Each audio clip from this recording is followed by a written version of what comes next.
அஸ்ஸலாமு அலைக்கும் வரஹ்மத்துல்லாஹி வபரகாத்துஹு. அன்பிற்குரிய சகோதர சகோதரிகளே, இந்த நேரலை என்பது சைமன் செபாஸ்டியன் என்ற சீமானுடைய இஸ்லாத்திற்கு எதிரான போக்குகளையும் பொதுவாக மக்களை வழிகெடுக்கக்கூடிய அவருடைய பித்தலாட்டங்களையும் ஆதாரங்களோடு அம்பலப்படுத்துவதற்கான ஒரு நேரலை. இந்த அரசியல் நடவடிக்கைகளில் இருந்து நம்ம பெரும்பாலும் தூரமாக ஒதுங்கி தான் இருப்போம். இந்த கட்சியாக சரி இல்லை, இவன் சரி இல்லை என்ற விஷயத்துக்கு நம்ம போகவே மாட்டோம். அப்படி இருக்கக்கூடிய நாம் சீமானை பற்றி முஸ்லீம்ங்கிற வகையில் ஏன் பேசுகிறோம் என்று சொன்னால், அவர் முதலாக இஸ்லாத்தோடு தான் அவர் சண்டைக்கு வருகிறார். இஸ்லாம் மார்க்கத்தை ஒழிப்பு தான் அவருடைய கொள்கையாக திட்டமாக வைத்திருக்கிறார். அதுக்கு பல ரகசியமான நடவடிக்கைகள் எல்லாம் ஈடுபட்டு பலரை அந்த மாதிரி இஸ்லாத்துக்கு எதிரானவர்களாக முஸ்லீம் பெயர் தாங்கிகளை மாற்றியும் இருக்கிறார்.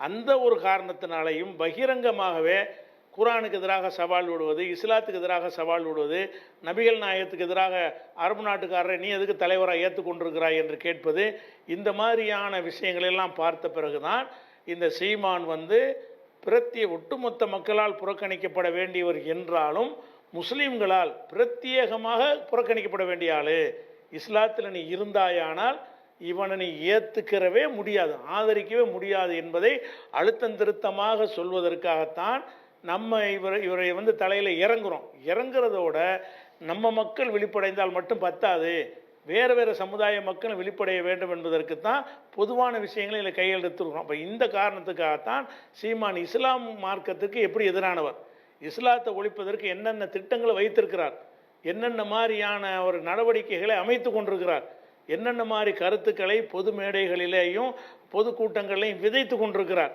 அது முஸ்லீம்கள் மத்தியில், அப்பாவி முஸ்லீம்கள் மத்தியில் எத்தகைய தாக்கத்தை ஏற்படுத்துகிறது, இதையெல்லாம் தெளிவுபடுத்துகிற விதமாகத்தான் முஸ்லீம் சம்பந்தப்பட்ட விஷயத்தை முதலாவதாக எடுத்துக்கொண்டு விட்டு பிறகு ஒவ்வொரு சமுதாய மக்களுக்கும் இவர் எப்படி கேடுகட்டவராக இருக்கிறார் என்பதை நம்ம என்ன செய்கிறோம், தெளிவுபடுத்த இருக்கிறோம் என்பதை தெரிவித்துக் கொள்கிறோம். இந்த சீமானை பொறுத்த வரைக்கும் ஆரம்ப காலத்தில் 2014 இருந்த நாம் மட்டும்தான் அவர் அடையாளம் காட்டி வருகிறோம். 2014 அவர் ஒரு வீடியோ பேசியிருந்தார். அதிலிருந்து தான் நமக்கு அவருக்குமான அந்த கருத்து யுத்தம் ஆரம்பமாகிறது. அந்த வீடியோ என்ன சொல்லுதுன்னு கேட்டால் அதை கேளுங்க. நாங்கள் தான் வெளிப்படையா பேசுறோமே, பகிரங்கமா வருது. பகவத்கீதை கொண்டா, குர்ஆனை கொண்டா, பைபிளை கொண்டா, புத்த மத நூல்களை கொண்டா, சைன மதத்தை கொண்டா, உலகத்திற்கு எல்லா மத மார்க்க நூல்கள் வேத நூலையும் கொண்டா. நான் ஏன் வேதத்தை கொண்டாரு, திருக்குறளை ஒவ்வொன்னா படி, நான் படிக்கிறேன். என் பாட்டன் சொன்னதை விட நீ மனித வாழ்க்கைக்கு உயர்ந்த நெறிய சொல்லிட்டுன்னா அந்த இடத்துல திருக்குறளை தீ வச்சு கொளுத்திட்டு நீ உன்னுடைய வேதத்தை பின்பற்றி உன் மதத்துல வந்துடும். இல்ல அதெல்லாம் தாண்டி என் பாட்டன் சொல்லியிருந்தா எல்லா பேரும் அதை கொளுத்திட்டு ஏன் பின்னாடி யாராவது ஒருவர், இத்தனை ஆயிரக்கணக்கான மக்கள் முன்னாடி சொல்றேன், தயார்னா நான் நாளைக்கே தயார். அப்ப 2014 நாம் தமிழர் கட்சியினுடைய ஒரு பொதுக்கூட்டத்தில் இந்த உரை ஒரு நிகழ்த்துகிறார். இவர் நடத்துவது ஒரு கட்சி நடத்துகிறாரு. அந்த கட்சியில் முஸ்லீம்களும் இருக்கிறார்கள், கிறிஸ்தவர்களும் இருக்கிறார்கள், பல தரப்பட்ட மக்களும் இருக்கிறார்கள். ஒரு கட்சி என்றால் அப்படித்தான் இருப்பார்கள். அப்படிப்பட்ட மக்கள்கிட்ட போய், முஸ்லீம் இருக்கக்கூடிய ஒரு சபையில் பொதுக்கூட்டத்தில் போய் உன் குர்ஆனை கொண்டுட்டு வா, உன் குர்ஆனை இதை வச்சு பார்ப்போம் அப்படின்னு சொல்வாரேயானால் இவர் இஸ்லாத்துக்கும் கிறிஸ்தவ மார்க்கத்துக்கும் எதிரான ஒரு யுத்தத்தை தொடங்கி இருக்கிறார் என்று பளிச்சென்று அந்த உரையில் நமக்கு தெரிகிறது. தெரிந்தவுடனே இப்போ இருக்கிற அரண்மனையில் அப்போது அவர் இருக்கவில்லை, சாதாரண ஒரு இடத்துல என்னஞ்சார் வாடகை இடத்தில் இருந்து கொண்டிருந்தார். அப்போ என்ன செஞ்சோம் என்று கேட்டால், அவருக்கு பதிவு தபாலில் ஒரு அழைப்பு அனுப்பி, அது கிடைக்கவில்லை என்று சொல்லக்கூடாது என்பதற்காக வேண்டி நம்முடைய சகோதரர்கள் வழியாக என் கைப்பட கையெழுத்து இட்டு 2 சகோதரர்களை அனுப்பி அவருடைய அலுவலகத்தில் போய் பார்த்து இந்த கடிதத்தை கொடுத்து அதுக்குரிய பதிலை வாங்கிட்டு வாங்க என்று அனுப்பி வைத்தோம். அதில் என்ன சொல்லியிருந்தோம் என்று கேட்டால், நீ குர்ஆனை விவாத பொருளாக நீ கூப்பிட்டுருக்கிறாய், நான் குர்ஆனை வேதமாக மதிக்கிறோம், அதனால் இந்த குர்ஆனை பற்றி சொன்ன காரணத்தினால குர்ஆனை பற்றி நீ என்ன வேண்டுமானாலும் சொல்லு, ஒரு விவாத மேடையில் வைத்துக்கொள்வோம். நீ நீ திருக்குறள் என்று சொல்கிறீ இல்லையா, அதை பற்றியும் விவாதிப்போம். திருக்குறள் என்பது நீ சொல்வதற்கு உரிய ஒரு தகுதியில் உள்ள நூல் தானா, அது வேத நூல் தானா, அதில் உள்ள கருத்துக்கள்லாம் ஏற்புடையதா என்று விவாதிக்க நம்ம தயாராக இருக்கிறோம் அப்படின்னு சொல்லி எழுத்து மூலமாகவே கடிதம் கொடுத்து விடுகிறோம். 2015 14 பேசுனது, சில நாட்களுக்கு 14 கடைசியில் தான் பேசுகிறார், 12வது மாதம். அது அடுத்த வருஷம் 15 தான் நமக்கு அது கிடைக்கிறது இந்த வீடியோ. அப்போ ஜனவரி மாதம் 2015 ஜனவரியில் தான் அந்த கடிதம் கொடுத்து அனுப்புகிறோம். கொடுத்து அனுப்பின அந்த சகோதரர்கள்ட்ட தோளில் தட்டி நமக்குள்ளே என்னத்துக்கு பிரச்சனை அப்படின்னு சொல்லி ஒரு அன்பான முறையில் பேசுகிற மாதிரி நடித்து, விவாதம்லாம் வேணாம் பிரதர், மேடையில் பேசுகிறது அதுக்கெல்லாம் பிரச்சனையாக்காதீங்க அப்படின்னு சொல்லி விவாதத்திற்கு மறுத்து விட்டார். நேரடியாக அனுப்பும்பொழுது மறுத்து விட்டார். அப்போ விவாதம் என்று பகிரங்கமான பொது மேடையில் குரானை எரிப்போம் என்று நீ சொல்வாய், விவாதத்திற்கு அழைப்பாய், அதில் நிரூபித்து விட்டால் எரிப்போம் என்றெல்லாம் ஒரு கருத்தை விதைப்பாயானால் அதை ஒரு முஸ்லீம்கள் குரானை உயிருக்கு மேலாக மதிக்கக்கூடிய முஸ்லீம்கள் அதை ஏற்றுக்கொள்ள முடியாது என்பதற்காக அன்றைக்கு தான் இவருக்கு எதிரான ஒரு நிலைப்பாட்டை நம்ம எடுத்தோம். அப்போ நம்ம இவருக்கு எதிராக இவர் என்னென்னலாம் பேசுகிறார் என்று அன்றையிலிருந்தே திரட்ட ஆரம்பித்தோம். இவர் என்னென்ன மாதிரியான ஆள் என்று ஒவ்வொரு விஷயத்தையும் நம்ம கவனமாக தேட ஆரம்பித்தோம். அந்த நேரங்கள்ல எல்லாம் என்னை தவிர முஸ்லீம் சமுதாயத்தில் உள்ள எல்லா அமைப்புகளும் அவருக்கு சப்போர்ட்டாக இருந்தார்கள், ஆதரவாக இருந்தார்கள். இஸ்லாத்தை குரானுக்கு சவால் விட்டிருக்கான் என்று அவர்களுக்கு கோபம் வரவில்லை. ஏன்னு கேட்டால் இவர் அதை பற்றி பேசுகிறார், இதை பற்றி பேசுகிறார், முஸ்லீம்களுக்கு சப்போர்ட்டாக பேசுகிறார், இப்படிங்கிற ஒரு காரணத்தை வைத்து கொண்டு அவருக்கு முட்டு கொடுத்தார்கள். நான் இருந்த டிஎன்டிஜேங்கிற அந்த அமைப்பும் அவருக்கு சப்போர்ட் பண்ணார்கள். அவர் சீமானு எல்லாரும் ஒரே மாதிரி தான், சீமானை பிரித்து பார்க்க இயலாது, வேறு எந்த கட்சிக்காரனும் இந்த மாதிரி சவால் விட்டதே கிடையாது. அப்போ குரானை எரிப்போங்கிற அளவுக்கு ஒருத்தன் சவால் விடுறான்னு சொல்லும் பொழுது முஸ்லீம்களும் அவருக்கு பின்னாடி தான் நின்றார்கள். அதே மாதிரி இடதுசாரிகளும் அவருக்கு சப்போர்ட்டாக இருந்தார்கள். தமிழ் தேசியம் பேசக்கூடிய, தமிழ் தேசியம்ங்கிறது ஒரு ஃப்ராடு, அது பின்னாடி நான் விளக்குறேன். தமிழ் தேசியம் பேசக்கூடியவர்களும் அவருக்கு பின்னாடி தான் இருந்தார்கள். இந்த திராவிட ஆட்கள் இருக்காங்களே, பெரியாரிஸ்டுகளும் அவரை தூக்கி பிடித்து கொண்டு இருந்தார்கள். அந்த நேரத்திலேயே இவன் ஒரு நல்ல ஆள் கிடையாது, நேர்மையற்ற ஒரு ஆள், ஒரு விஷயத்தை சொன்னால் அதில் உறுதி இருக்கணும், அதை நிரூபிக்க திராணி இருக்கணும், மேடையில் கைத்தட்டல் பெறுவதற்காக வேண்டி விசில் சத்தத்துக்காக வேண்டி பேசுகிறவனை ஏற்றுக்கொள்ளக்கூடாது என்பதற்காக வேண்டி நம்ம அழைப்புதல் அன்றைக்கே கொடுத்தோம். ஏன் இதை கொடுத்தோம் என்று கேட்டால், இவனுக்கு திருக்குறளை பற்றி விவாதிக்கன்னு சொல்லி கூப்பிட்றான்ல, இவனுக்கு திருக்குறளை பற்றியே அறிவு கிடையாது. புரிஞ்சுக்கிறதுக்காக சொல்கிறேன், திருக்குறளை பற்றி இவனுக்கு ஒன்றும் தெரியாது. சும்மா வாயில் விட்டு அடித்து வாய் சத்தம் போட்டு பேசுகிறது தெரியுமே தவிர திருக்குறளாவது தெரியுமா? திருக்குறள் இவனுக்கு தெரியாதுங்கிற ஒரு உதாரணத்தை பாருங்களேன். அந்த முதல்ல அதை கேட்டுருங்க, அந்த உரையை. ஏடில் விழிச்செல்வம் கல்வி கூடாது, நாம ஏன் மாடு வளர்க்க கூடாது? மாடு என்பது கேடா? உங்களுக்கு அவமானமா? ஆடு மாடெல்லாம் நம் செல்வங்கள் இல்லையா? கேடில் விழிச்செல்வம் கல்வி ஒருவருக்கு மாடல்ல மற்றையவைன்னு தமிழ் மறை கற்பிக்குது. மாடு மாடல்ல செல்வம். மாடு எண்ணெயிலிருந்து மாடு மேய்ச்சோம், ஆதியில் காடுகளிலிருந்து இறங்கி வந்தோம். அதாவது இதுல இந்த மாடு வளர்க்கணுங்கிறத பத்தி இவன் பேசுறான். பேசும் பொழுது வள்ளுவரே மாடு வளர்க்கறது பெரிய செல்வம்னு சொல்லிட்டாரு என்று சொல்லிவிட்டு இந்த குறளை வாசிக்கிறான். இந்த குறள், கேடில் விழுச்செல்வம் கல்வி ஒருவருக்கு மாடல்ல மற்றையவை அப்படிங்கிற திருக்குறளை வாசிச்சு, மாடல்ல என்று வள்ளுவர் சொல்லி இருக்கிறாரு, மாட்டை பற்றி பேசியிருக்கிறார் அப்படின்னு சொல்லி மாடு வளர்க்குற சிறப்பை பற்றி இவன் பேசுகிறான். அப்போ தான் திருக்குறளை பற்றி சவால் விடுறான். திருக்குறள் தெரியாது போல இருக்க, திருக்குறளுடைய அர்த்தமே எனக்கு தெரியலை. இது மாடல்லங்கிறது மாடு அது சொல்லவே இல்லை. மாடு என்றால் செல்வம் என்ற அர்த்தம், மாடல்ல என்றால் செல்வம் அல்ல அப்படின்னு ஒரு அர்த்தம். மொத்த குறளுக்கு அர்த்தம் செய்வதாக இருந்தால் கேடில் என்று சொன்னால் கேடு இல்லாத, இல்லாத என்பதை இல் என்று சொல்வார்கள் தமிழில். கேடு பிளஸ் இல் அப்படின்னு கேட்டால் கேடு இல்லாத. விழுச்செல்வம்னா சிறந்த செல்வம், விழு என்றால் சிறப்பு. கேடில் கேடு இல்லாத, விழுச்செல்வம்னா சிறந்த செல்வம் கல்வி.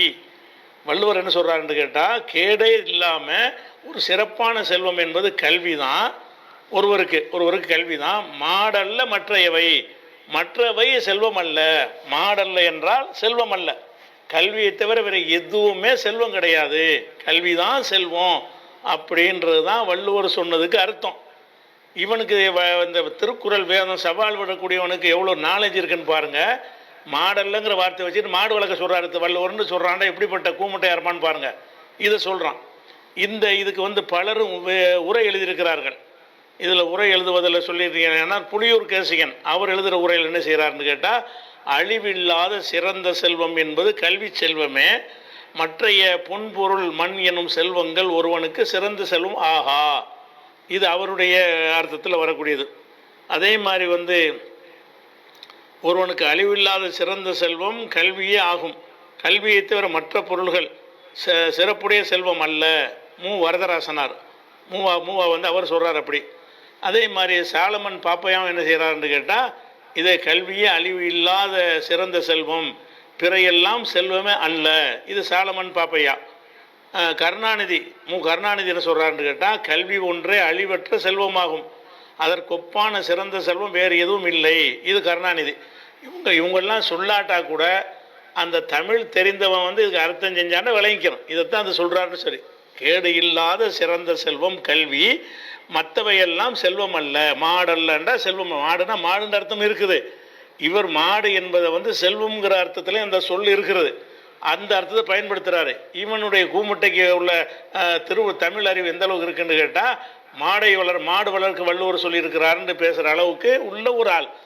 இவன் போய் திருக்குறளை பற்றி பேசுறதுக்கு சவால் விடுறான்னு சொல்லி நினைஞ்சோம். நம்ம சவால் விட்டோம்.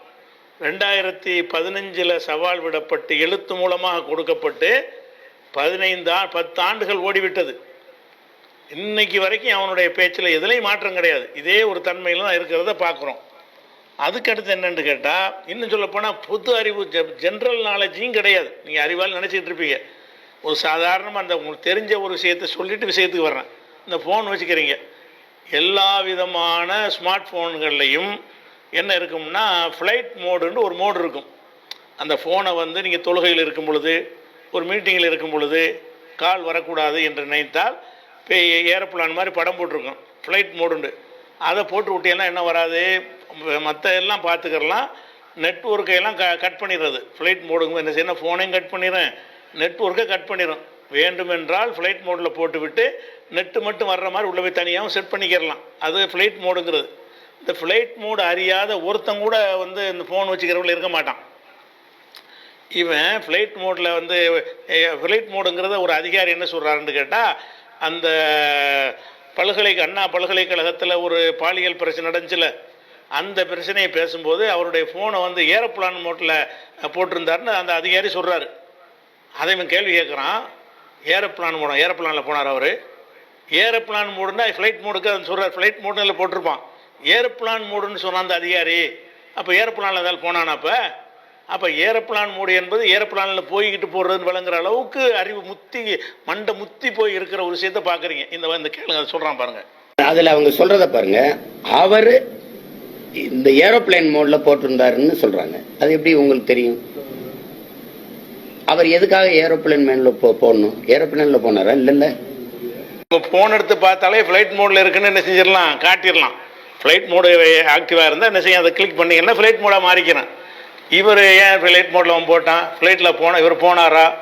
ஏரோப்ளான் மோட்டில் போனது அப்படின்னா இந்த ஃபோனு வச்சுக்கிறவனுக்கு எல்லாரும் தெரிஞ்சிருக்கிற ஒரு பொது அறிவு கூட இல்லாமல் ஏரோப்ளானில் போடனா ஏரோப்ளானில் போகும்போது போடுறதுன்னு விளங்கி வச்சுக்கிற அளவுக்கு அறிவு முத்தி போன ஒரு மண்டை முத்தின ஒரு ஆள் அதை வச்சுக்கிறோம். அப்போ தான் என்னன்னா இவன் யார் என்று ஆய்வு செய்யும் பொழுது இந்த சீமானுடைய துவக்கம், மற்றவர்களுடைய விஷயம் நான் சொல்லுவேன். முதல்ல முஸ்லீம்கள் சம்பந்தப்பட்டதை சொல்லிவிட்டு இவனுடைய தமிழ் தேசியம், திராவிடம், இவனுடைய முரண்பாடு, இவனுடைய பொது அறிவு எல்லாத்தையும் நான் அக்பராணி வர சொல்கிறேன். இப்போ எங்கள் முஸ்லீம்கள் சம்பந்தப்பட்ட விஷயத்தை முதல்ல அதில் தான் ஆரம்பிக்கிறாரு. குரானை எரிக்கணும்னு தானே வர்றாரு. அதுக்கப்புறம் இவரை ஆய்வு செஞ்சு பார்க்கும் பொழுது துவக்கத்தில் நாம் தமிழன் ஆரம்பித்த துவக்க காலத்தில் குஜராத்தில் மோடி முதலமைச்சராக இருக்கார், பிரதமர் ஆவலை. மோடி பிரதமராக இருக்கிற முதல்வராக இருக்கிற ஒரு நேரத்தில் ஒட்டுமொத்த முஸ்லீம்களும் கடும் கோபத்திலையும் கொந்தளிப்புலையும் இருந்த ஒரு முதல்வர் அவர். குஜராத்தில் அந்த கோத்ராங்கிற கலவரத்தை வைத்து முஸ்லீம்களை கருவறுத்த ஒரு நேரம். அந்த நேரத்தில் எந்த ஒரு கட்சிக்காரனும் மோடி ஆதரிக்கவே மாட்டான். அந்த நேரத்தில் நாம் தமிழர் ஆரம்பித்த அந்த நேரத்தில் மோடியுடைய குஜராத்துடைய ஆட்சியை பற்றி புகழ்ந்து பிரச்சாரத்தை ஆரம்பிக்கிறது பாருங்கள். அங்கே இவர் வந்து காவியுடைய ஒரு ஆளாகத்தான் இறக்கிவிடப்பட்டார் என்றதுனால முதல்ல பகிரங்கமாக இறங்கினார்.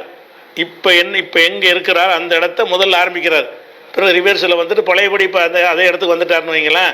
அப்போ அந்த மோடியை பற்றி புகழ்ந்து பேசும்போது குஜராத்தை அப்படி ஆக்கினார், இப்படியான பணத்தை திரட்டி வச்சார், அதை செஞ்சு அவ்வளோ பொய். அதை முதல்ல கேட்டுக்கிறங்க தான். எதிரும் புதியமாக அரசியல் கொள்கையை வைத்துக் கொண்டிருக்கிற குஜராத் மாநிலத்தை ஆளுகிற நரேந்திர மோடி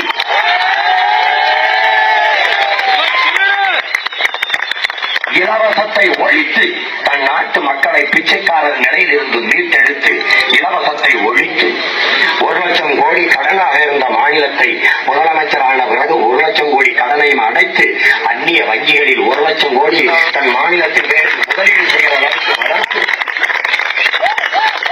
நாட்டு மக்களுக்கு தடையற்ற மின்சாரத்தை தந்து உழைக்கும் விவசாய பெருமக்களை பாதுகாத்து விவசாயத்திற்கு ஊக்கத்தொகை கொடுத்து விவசாயத்தை பெருக்கி என் அன்பு மக்களே இந்தியாவில் முதன்மை மாநிலமாக உலகத்தில் 2வது மாநிலமாக மாற்றி ஏற்றிருக்கிறாரே அவர் என்ன கடன்கள். இன்னைக்கு சில பேர் மோடி ஆதரிக்கிறான்னு சொன்னா ரொம்ப கடந்த காலத்து சம்பவம் மறந்திருக்குங்கிறதுனால கூட ஆதரிக்கலாம். இவன் ஆதரிச்சு பேசுறது வந்து முஸ்லீம்களை கொத்து கொத்தாக கருவறுத்த ஒரு நேரம், கற்பப்பையில் இருக்கிற வயிற்றில் இருக்கிற வயிற்றில் இருக்கிற சிசுவை குத்தி கொலை செஞ்ச ஒரு நேரம், கற்பிணி பெண்ணை பாலியல் பலாத்காரம் செஞ்சு வந்து கொடுமை செஞ்ச ஒரு நேரம், வீடுகள்லாம் தீ வைத்து எழுத்து கொளுத்தப்பட்ட ஒரு நேரம், அப்படியான போலீஸ் எல்லாம் சேர்ந்து அவிழ்த்து விட்டு போலீஸும் காவிகளும் சேர்ந்து நடத்தின வெறியாட்டம் இதெல்லாம் நடத்தி முடித்த ஒரு நேரத்தில் மோடி மாதிரி ஒரு முதல்வர் இருக்கா உண்டா அப்படின்னு இவன் பேசுகிறான்னு சொன்னால் பேசுவதற்கு எந்த ஒரு கிரவுண்டும் இல்லை. இவன் பேசக்கூடிய தமிழ் தேசியத்திற்கு அது சம்பந்தமும் இல்லை, தமிழ்நாட்டு சம்பந்தமும் இல்லை. இதை மோடியை பேச வேண்டிய தேவையில்லை என்றால் அப்போ உள்ளம் பூரா இஸ்லாமியர்களுக்கு எதிரான ஒரு வெறுப்பு வந்து ஊட்டப்பட்டு இருந்தால் மாத்திரம்தான் அவன் வந்து இந்த மாதிரி மோடியை புகழ்ந்து அன்றைய நேரத்தில் குஜராத்தில் முதல்வராக இருக்கும்போது பேச முடியும். அப்போ இதை பார்க்குறோம், ஆஹா இவன் வந்து ஆள் வந்து பிஜேபி ஆள், இவன் காவியுடைய ஆள் தான், காவி தான் என்பதற்கு சவால் விடுறான், குரானுக்கு எதிராக சவால் விடுறான், இவன் லேசுப்பட்ட ஆள் இல்லைன்னு சொல்லிட்டு. அப்புறம் பார்த்தோம்னு சொன்னால் மும்பையில் மகாராஷ்டிராவில் வந்து உள்ளாட்சி மாநகராட்சி தேர்தல் நடக்கிறது. அந்த மாநகராட்சி தேர்தலில் போய் அங்கே உள்ள தமிழ் மக்கள்கிட்ட பிஜேபியுடைய வேட்பாளர்களுக்கு ஆதரவாக பிரச்சாரம் பண்ண போகிறான். இவன் எப்படிப்பட்ட ஆளுங்கிறது விளங்கிக்கணும். நீங்கள் எல்லா மதத்தும் பொதுவான ஆள், இன்றைக்கி அது நான் இதுலேயும் சேராத ஆளுன்னு காட்டினானே. இன்னைக்கு உள்ள நிலைமை வந்து எல்லோரும் தெரிஞ்சு போச்சு இவன் காவிங்கிறது. இடைப்பட்ட காலத்தில் நடித்தான் பாருங்க, அதெல்லாம் அதுக்கு முந்தின காலம். இது நடிக்கிறதுக்கு முன்னாடி உள்ள காலத்தில் பச்சையாக டிக்ளேர் பண்ணான், பச்சையாக மோடி சிறந்த ஆட்சின்னா பச்சையாக அதுக்கு வந்து பிரச்சாரம் பண்ணான். பிரச்சாரம் பண்ணதை பற்றி ஒரு ஊடகவியலாளர் கூட அவன்கிட்ட நேரலையில் கேட்பார், ஒரு நேர்காணலில் கேட்பார், சொல்கிற பதிலை பாருங்கள். எதிராக விமர்சனங்கள்ல ஒரு விமர்சனமாக முன்வைக்கப்படுறது, நீங்க மும்பைக்கு சென்று பாரதிய ஜனதா கட்சி வேட்பாளர்களுக்கு ஆதரவு கேட்டவர், பரப்புரை செய்தவர், இன்றைக்கு அவர்களுடைய பின்னணியில தான் இந்த விஷயங்கள்லாம் நடக்குது. அது ஒரு பைத்தியக்காரத்தனம். பாரதிய ஜனதா கட்சி வேட்பாளர் அப்படின்னு சொல்லுவார். தமிழ்ச்செல்வன் நம்ம சகோதரர் புதுக்கோட்டைக்காரர், அங்க வந்து அவர் போட்டிடுறாரு, பிஜேபியோடைய வேட்பாளர். அவர் ஒரு ஈழ விடுதலை ஆதரவாளர், அங்க இருக்கிற மக்களுக்கு ஒரு பாதுகாப்பாளர். அங்க போய் என்னுடைய மேடையில அவங்க கட்டியிருந்த கொடியெல்லாம் எடுத்துட்டாங்க, என்னுடைய மேடையில அவரை ஏற்றி இவருக்கு வாக்கு செலுத்துங்க. புகைப்படங்கள்ல அவங்களுடைய கொடி, அவர்களுடைய கட்சி, அவர்களுடைய பின்னணியோட தான் புகைப்படங்கள்லாம் இன்னைக்கு இருக்கு. அதையெல்லாம் இன்னைக்கு திரும்ப மறுபதிப்பு செய்து வலைதளங்கள்ல அதை மறுக்க முடியாது. வந்து பாரதிய ஜனதா தமிழ்ச்செல்வன் மட்டுமல்ல, மற்ற வேட்பாளர்களுக்கும் நீங்க அங்க எங்கெங்க போனீங்கிற வரைக்கும் டீடைல்ஸ் போறாங்க. நீங்க உங்க பரப்புரை நடந்திருக்கிறது. தமிழ்ச்செல்வனுக்கு வாக்கு கேட்டது உண்மை, அது சும்மா ஏதாவது சொல்லிட்டு இருப்பாங்க. கூடுதலாக அந்த என்னென்ன தொகுதிகள் நான் வேணா பட்டியல் சொல்றேன், எங்கெல்லாம் நீங்க கூட போனீங்க அப்படின்னு சொல்லி அதுவும் இருந்திருக்கிறதுங்கிறதுனால இப்ப வந்து இந்த செய்தி யாரை நோக்கி கேள்வி எழுப்பணுமோ அதிகாரத்தில் இருக்கவங்களால தான் இன்னைக்கு ஒரு முடிவு கொடுக்க முடியும். ஆனால் அதை அப்ப பிஜேபி மேடையில பேசுனதுக்கு ஆதாரம் வச்சிருக்காங்க, அந்த ஆதாரம் கூட என்கிட்ட இருக்கிறது. அதுக்கு மறுப்பு சொல்ல முடியல. அவனால மேடையில் இருந்தீங்க, உங்க கொடிக்கட்டலாம் இல்லை, பிஜேபி மேடை தான். அந்த தமிழ் செல்வன் அல்லாத வேற பிஜேபி வேட்பாளர்களுக்கும் தமிழ் ஏரியாவில் போய் ஓட்டு போடுங்க நீங்க பேசியிருக்கிறிய, தமிழர்களை பிஜேபிக்கு ஓட்டு போட வைக்கணும்னு பேசுறவனா இருந்து அவன் யாரா இருப்பான்? உள்ளமெல்லாம் காவி விதைக்கப்பட்டு ஊறி போன ஒருத்தனாகத்தான் இருப்பான் என்ற ஒரு சந்தேகம் நமக்கு வந்து கொண்டு முதல்ல சவால் விட்டானா. அதுக்கடுத்து பார்த்தோம்னு சொன்னா இவனுடைய ஒவ்வொரு நடவடிக்கையும் பார்க்குறோம். அப்படியே முஸ்லீம்களை யார் ஒழிக்க நினைக்கிறான்னு அவனோட எல்லாம் நெருக்கமாக இருக்கிறார், அவங்க ஆதரித்து பேசுகிறார் என்ற அளவுக்கு வருகிறது. அதுக்கடுத்து என்னன்னு கேட்டால், இப்போ நம்ம தமிழ்நாட்டில் தமிழ் பேசுகிற முஸ்லீம்கள் இருக்கிறோம், உருது பேசுகிற முஸ்லீம்னு இருக்கிறாங்க. ஆனால் ரெண்டு முஸ்லீமுமே பொது வெளியில் தமிழ் தான் பேசுவாங்க. உருது முஸ்லீம்ங்கிறவன் பாரம்பரியத்தில் உருதுல வந்தவனே தவிர அவன் படிக்கிறது தமிழ் பள்ளிக்கூடத்தெல்லாம் படிக்கிறான், தமிழில் தான் பேசுகிறான், தமிழில் தான் சிந்திக்கிறான், தமிழில் தான் எழுதுகிறான். கவிக்கு அப்துல் ரஹ்மான் கூட உருது முஸ்லீம் தான். ஆனால் அவர் மாதிரி தமிழுக்கு தொண்டாற்றி யாருமே கிடையாது. அப்படி இருக்கும்போது இவன் என்ன செய்கிறான்னு கேட்டால், உருது பேசுகிற முஸ்லீமை நான் தமிழனை ஏற்றுக்கிற மாட்டேன், பாப்பான நான் தமிழனை ஏற்றுக்கிறவேங்கிறான். இந்த ஒட்டுமொத்தமான ஜாதி துவேஷத்தை வளர்த்தார்களோ அந்த பார்ட்னர்கள் மீது திரு சீமானுக்கு மிகப்பெரிய பாசம் வந்து விட்டது. அப்படி இல்ல, நீ அவன் தமிழன்டா அப்படின்னு நீங்க கூப்பிடுறீங்க. அவன் தமிழ் தானே பேசுறான். அவன் 3000 ஆண்டுகளா தமிழ் பேசிட்டு என்னோட இருக்கான். இந்த பார்ப்பனியம் தனியா இந்துக்கள் தான் தமிழர்கள் என்று சொல்கிறாரா சீமான்? அப்படி சொல்ல முடியாது தம்பி. இந்து மதத்தை வச்சு ஒரு இதை வச்சு, சாதி மதத்தை வச்சு தமிழர்களை இஸ்லாமியர்கள் வீட்டிலும் வெளியிலும் உருது பேசும் பழக்கம் உள்ளவர்.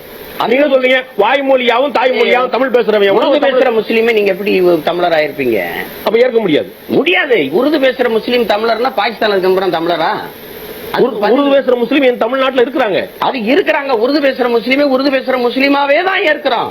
அவரை தமிழரா ஏன் ஏற்கணும்? ஒண்ணு அவரை தமிழரா நான் ஏற்ற நான் பைத்தியக்காரனா இருக்கணும், அவர் தன்னை தமிழர்னு சொன்னா அவன் பைத்தியக்காரனா இருக்கணும். உருது பேசுற முஸ்லீம் தான் அவரை தமிழரா ஏற்க முடியாது. அப்போ உருது பேசுகிற முஸ்லீம்ங்கிறதே முதல் தப்பை வழங்குறான். உருது பேசுகிற முஸ்லீமும் தமிழும் பேசுவான். அவன் வீட்டுக்குள்ளே பேசும்போது உருதுல பேசிக்கொள்வானே தவிர அவனுடைய பொது வாழ்க்கை பூரா தமிழ், அவனுடைய படிப்பெல்லாம் தமிழ், அவனுடைய பட்டம் பதவிகள் எல்லாமே தமிழ் தான்.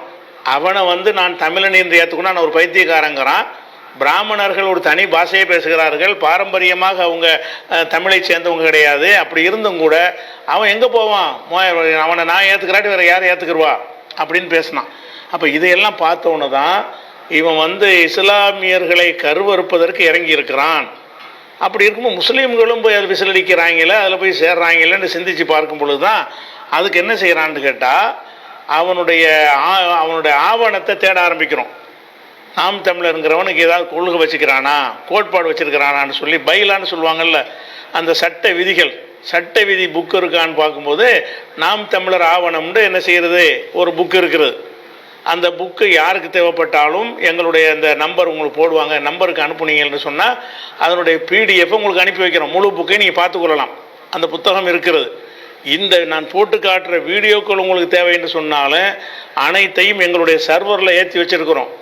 அதனுடைய லிங்க் உங்களுக்கு அனுப்பிடுறோம். யார் வேண்டாலும் இந்த வீடியோக்களை எடுத்துக்கொள்ளலாம். இவனுடைய ஆதாரத்துக்கு நம்ம காட்டக்கூடிய வீடியோக்களை எல்லாம் தேவைப்படக்கூடியவர் அந்த நம்பருக்கு நீங்கள் அனுப்பினீர்கள்னு சொன்னால் உங்களுக்கு உடனே என்ன செய்வோம், அந்த எங்கள் சர்வரில் இருந்து அந்த வீடியோ லிங்க் எல்லாம் அனுப்பி வைப்போம். இது தகவலுக்கு. சரி, அப்புறம் என்ன செய்கிறான்னு கேட்டால், அந்த நாம் தமிழருங்கிற ஒரு ஆவணத்தில், அதாவது அவங்களுடைய சட்ட விதியில் அவன் எழுதியிருக்கான். என்ன பக்கம் 105, அது பாருங்கள், பக்கம் 105 என்ன எழுதியிருக்கான்னு கேட்டால், இன்ன மதம் சாதி என்று அடையாளம் காணும் வகையில் பெயரொட்டு புறவயமான மத அடையாளம் முதலியவற்றை தவிர்க்க வேண்டும். என்ன செய்யறான்னு கேட்டால், நீங்கள் எங்கள் கட்சியில் வர்றதா இருந்தால் மத அடையாளம் பேரையெல்லாம் தவிர்த்து கொள்ளணும், பேரை வச்சுக்கிற கூடாது.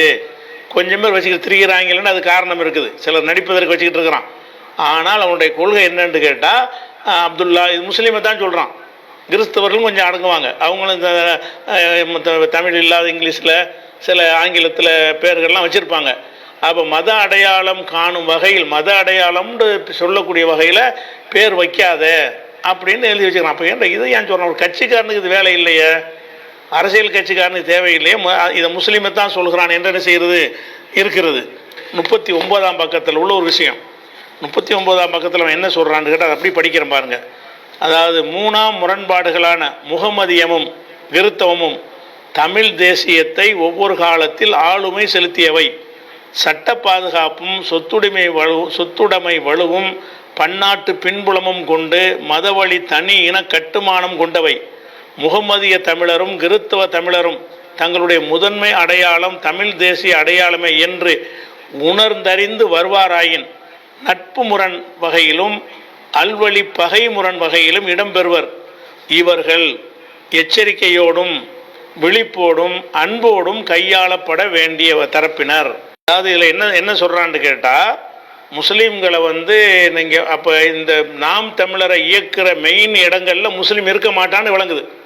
முஸ்லீமும் இடம்பெறக்கூடிய ஒரு குழுவில் வந்து முஸ்லீமை சந்தேகத்தோடு பார்க்கணும் எழுத முடியாதுல்ல. முஸ்லீம்களை வந்து சந்தேகத்தோட விழிப்போட கவனமாக சேர்த்துக்கிறங்க, அவங்க நம்பாதீங்க அப்படின்னு எழுதுவதாக இருந்தால் இதை தீர்மானிக்கிற உயர்மட்ட குழுவில் ஒரு முஸ்லீம் இருக்க மாட்டான்னு விளங்குறது. அப்போ முஸ்லீம் அல்லாதவர்களை கொண்ட ஒரு உயர்மட்ட குழு அமைச்சு அதில் என்ன செய்கிறான்னு கேட்டால், இவர்கள் என்றால் முஸ்லீம்களும் கிறித்தவர்களும் எச்சரிக்கையோடும் விழிப்போடும், எச்சரிக்கையோடு கவனமாக இருக்கணுவீங்கள வந்து நம்மால் நினைச்சிடாதீங்க, எச்சரிக்கையோடும் விழிப்போடும் அன்போடும் நடிக்கணும். உங்களுக்கு நாங்கள் நபிகள் நாயகத்துக்கு நாங்கள் தான் நிற்கிறோம்னு பேசணும். இப்படி அன்போடும் கையாளப்பட வேண்டிய தரப்பினர் அப்படின்னு சொல்லி அதில் குறிப்பிடுறான், அந்த விதியில் எழுதியிருக்கிறான். அப்போ அந்த நாம் தமிழரில் பொறுப்பில் வகிக்கக்கூடிய அம்புட்டு பேரும் சேர்ந்து என்ன செய்கிறாங்கன்னு கேட்டால், முஸ்லீம்களை ஏமாத்தணும், அவங்க நம்பிடக்கூடாது. நம்ம எடுத்திருக்கிற இந்த அஜெண்டாவுக்கு வந்து ஏன்னா அவன் ஆர்எஸ்எஸ் அஜெண்டாவில் எடுத்திருக்கிறான். பகிரங்கம் ஆர்எஸ்எஸ்க்கு இஸ்லாத்தை விட்டு வெளியேறணும், மத அடையாளங்களை துறக்கணும்னு இந்த அடையாளத்தை வச்சிங்கன்னா இதை ரொம்ப வந்து வாழைப்பழத்தில் ஊசி ஏற்றுற மாதிரி பக்குவமாகத்தான் நீங்கள் கையாளணுமே தவிர வெளிப்படையாக கையாண்டு விடக்கூடாது. தெரிஞ்சுக்கிடுவாங்க. அன்போடு இருக்க வேண்டும், ஆனால் விழிப்போடு இருக்க வேண்டும், எச்சரிக்கையோடு இருக்க வேண்டும் அப்படின்னு சொல்லி அறிவுரை சொல்கிற ஒரு காட்சியை பார்க்குறோம். அப்போ தான் வணங்குது. இப்போ வந்து நம்மளை கருவறுக்கிறதுக்கு தான் இதை உண்டாக்கி இருக்கிறான். அவனுடைய பேச்சுக்களும் அதை காட்டுகிறது. எழுத்தில் எழுதி வைத்து தங்களுக்குள்ளே பகிர்ந்து கொண்ட, நிர்வாகிகளுக்கு உள்ள பகிர்ந்து கொண்ட அந்த ஆவணத்துக்குள்ள அதில் முஸ்லீம்கள் யாரும் இடம்பெறாமல் ஆக்கிவிட்டு, கிறிஸ்தவர்கள் யாரும் இடம்பெறாமல் ஆக்கிவிட்டு இவங்களுக்கு சொல்லி கொடுக்குறான், கவனமாக இருந்துக்க, இவங்களெல்லாம் சந்தேகத்துக்குரிய ஆளுக்க, இவங்களோட கேர்ஃபுல்லாக இருந்துக்க அப்படின்னு சொல்லக்கூடிய ஒரு காட்சியை பார்க்குறோம். அதே மாதிரி வந்து இது பாருங்க, இது அப்படி திருமணம், பிறப்பு, இறப்பு முதலிய வாழ்வியல் நிகழ்வுகளை தமிழிலேயே நடத்த வேண்டும், தமிழர்களை கொண்டே நடத்த வேண்டும். நீங்கள் திருமணம் நடத்துகிறதா இருந்தால், திருமணமாக இருந்தாலும் சரி, பிறப்பாக இருந்தாலும் சரி, இறப்பாக இருந்தாலும் சரி. திருமணம்னா இஸ்லாமிய திருமணம்னா இஸ்லாத்திற்குன்னு சில ஒழுங்குகள் இருக்கும். கிறிஸ்தவர்கள்னா அவங்க திருமணத்துக்கு சில ஒழுங்குகள். அவை திருமணம் என்று சொன்னால் முஸ்லீம்களுக்கு சில முறைகள் வைத்திருப்பார்கள், கிறிஸ்தவர்களுக்கு சில முறைகளை வைத்திருப்பார்கள். அதன்படி தான் அவங்க திருமணம் நடத்துவாங்க. அப்போ திருமணம், பிறப்பு, இறப்பு முதலிய வாழ்வியல் நிகழ்வுகளை, இது மட்டுமில்லையா, இது மாதிரி வாழ்வியல் நிகழ்வு எல்லாத்தையுமே தமிழிலேயே நடத்த வேண்டும், தமிழர்களை கொண்டே நடத்த வேண்டும்.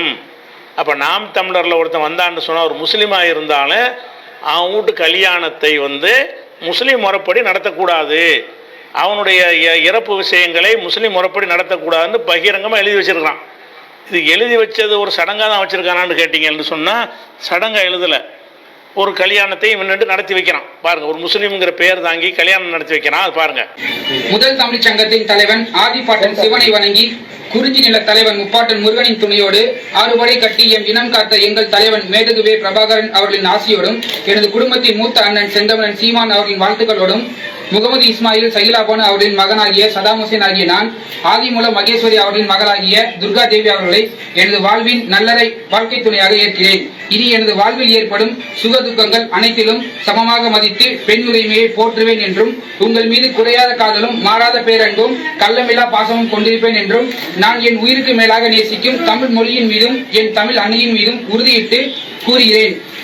கூடியிருப்போர் முன்னிலையில் உங்களை எனது வாழ்க்கை துணையாக ஏற்கிறேன். அதாவது சதாம் ஹுசேன்கிற ஒரு முஸ்லீம் பெயர் தாங்கி உடைய கல்யாணம் சீமான் நின்று நடத்தி வைக்கிறான். அந்த கல்யாணத்தில் முருகனை வழிபட்டுன்னு அதை படிக்கிறான். திருமண ஒப்பந்தத்தில் வருது, முருகனை வழிபட்டு விட்டு இந்த திருமணம் செய்கிறோம், பிரபாகரன் சீமானுடைய ஆசையோடு இதை வந்து நடத்துகிறோம் என்று சொல்லுகிறான். அதை நடத்தி வச்சவன் சீமான். அப்போ தான் செய்து மத அடையாளம் திருமணம்லாம் எப்படி நடத்த வழங்குதா, திருமணமெல்லாம் எப்படி நடத்தணும் அப்படிங்கிற சும்மா எழுதி வைக்கல. எவன் மாற்றானோ அவன்கிட்ட நடைமுறைப்படுத்திடுறது. அறகுறை நம்பிக்கையில் இருந்தால் தான் இப்போ சந்தேகத்தில் வச்சுருப்பாங்கல்ல, இல்லை நான் உங்களுக்கு எதிரில்ப்பா நீங்கள் நடத்திக்கிறங்க அப்படின்னு சிலர் விஷயத்தில் விட்டுருவாங்க. சிலர் விஷயத்தில் தனிப்பட்ட முறையில் மண்டையை கழுவி நம்ம இதெல்லாம் விட்டுறணும், நம்ம தனி திருமணத்துக்கு நீங்கள் வாங்க அப்படின்னு அழைத்து சில பேரை இப்படி திருமணம் செய்ய வச்சுமே இருக்கிறான். சும்மா எதை ஏட்டில் எழுதி வச்சான்னு கிடையாது, இது மாதிரி எழுதி வச்சிருக்கிறான். அது மாத்திரம் இல்லாமல் இந்த இறப்பு சம்பந்தமாக அந்த இயக்கத்தில் ஒரு சாவுள்ளமீன்னு ஒருத்தன் இருந்தான், நாகப்பட்டினத்தை சேர்ந்தவன். இந்த சாவுள்ளமீனுங்கிறவன் யாருன்னு கேட்டால் அவன் நான் முஸ்லீமே இல்லைன்ட்டு பகிரங்கமாக இந்த கட்சியில் சீமானுக்கு ரொம்ப வேண்டிய லெஃப்ட் ரைட்டுமா இருந்த ஒருத்தன் அவன் என்ன செய்கிறான்னு கேட்டால் என்னை முஸ்லீம்னு சொல்ல வெறுக்கிறேன், என்னை யாராவது முஸ்லீம்னு சொன்னீங்கன்னா நான் வந்து வெறுக்கிறேன் அப்படின்னு சொல்லிட்டு அந்த வீர தமிழர் மதத்தை தழுவனவன் யாருன்னு கேட்டால் அவன் சாவுல மீதுங்கிறவன். என்றைக்கு நான் தமிழ் தேசிய அரசியலில் ஏறத்தாழ 40 ஆண்டு காலமாக இருக்கிறேன். நான் தொடர்ச்சியாக சொல்லிக் கொண்டிருக்கும் இந்த மண்ணில் நான் சாவுல மீது பேசுகிறேன். இஸ்லாமியனாகவே பார்ப்பதை நான் வெறுக்கிறேன், இஸ்லாமியனாகவே பார்ப்பதை நான் வெறுக்கிறேன், இஸ்லாமியனாகவே பார்ப்பதை நான் வெறுக்கிறேன். இஸ்லாமியனா பார்க்கறத வெறுக்கிறேங்கிறான். இஸ்லாமியன் என்று யார் என்னை சொல்லாதீங்க, நான் முஸ்லீம் இல்லை. அப்போ நாம் தமிழரில் வந்து முஸ்லீம் இல்லைன்னு டிக்ளேர் பண்ண வைப்பது தான் இவனுடைய கொள்கைன்னு ஆயிடுச்சா. இவன் வந்து கொரோனாவில் மண்டையை போட்டான்.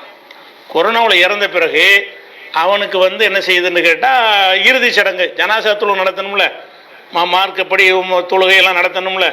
அது நடத்தாமல் என்ன செய்கிறாங்கன்னா நாம் தமிழர் மதத்தின் பிரகாரம் சடங்கு நடத்துகிறாங்க. இவன் யாருன்னு கேட்டால் ஒரு புர்கா போட்டு ஒரு பொம்பளை கொண்டாந்து காட்டுவான்ல, பக்கத்தில் நிற்கிற மாதிரி பல்ல காட்டிக்கிட்டு, அவளுடைய அப்பன் இஸ்லாத்தை விட்டு வெளியேறிய சாகுல் அமீது என்பவனுடைய மகளைத்தான் முஸ்லீம்கள் எனக்கு ஆதரவாக இருக்கான்னு காட்டுறதுக்காக வேண்டிய ஒரு பொண்ணு நின்றுட்டு இருக்கு பாருங்க பக்கத்தில், அதனுடைய அப்பன் தான் இது. சாவுல் அமீது என்பவனுக்கு வந்து இறுதி சடங்கு நடக்குது, அதாவது ஜனாசா தொழுகை. முஸ்லீம்களை உங்களை எங்கே கொண்டு போகிறான்னு பாருங்க, இதுதான் சாவுல் அமீது இறுதி சடங்கு.